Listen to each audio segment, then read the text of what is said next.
ગુજરાતમાં એનાલોગ પનીરના વેચાણ ઉપર પ્રતિબંધ લાગુ થયા બાદ સુરત આરોગ્ય વિભાગે કડક કાર્યવાહી શરૂ કરી છે.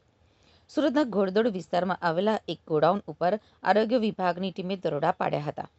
જ્યાં પનીરનું ઉત્પાદન અને સંગ્રહ કરવામાં આવતો હતો, ત્યાં તપાસ દરમિયાન એનાલોગ પનીરનો જથ્થો મળી આવતા તેને સીઝ કરવામાં આવ્યો હતો.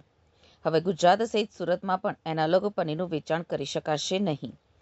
આરોગ્ય વિભાગ દ્વારા નિયમોના પાલન માટે સતત ચેકિંગ અને કાર્યવાહી ચાલુ રાખવામાં આવશે તેવી માહિતી સામે આવી રહી છે.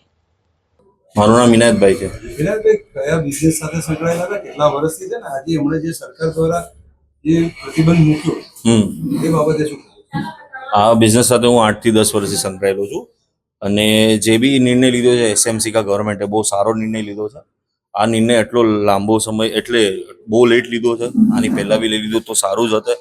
But the main point is કે બહુ એન્ડ મુમેન્ટ પર કાલે રાત્રે 8 થી 10 વાગ્યામાં સર્ક્યુલર આવ્યું હતું અને આજે સવારે અર્લી મોર્નિંગમાં આ લોકો ચેકિંગ માટે આવી ગયા છે, જેના વજહથી આટલો બધો સ્ટોક એમને મળવામાં આવ્યો છે.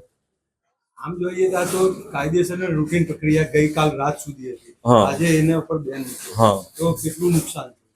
નુકસાન તો કઈ જ નથી. હવે જે મટીરિયલ ડિસ્પોઝ કરવાનું આવશે તે હશે, જે બી હશે તે. કયું રો મટીરિયલથી આ બનતું? આ તો ચીઝ તો વેજીટેબલ ફેટ મિક્સ કરેલું આવે એટલે એને એનાલોગ કહેવામાં આવે.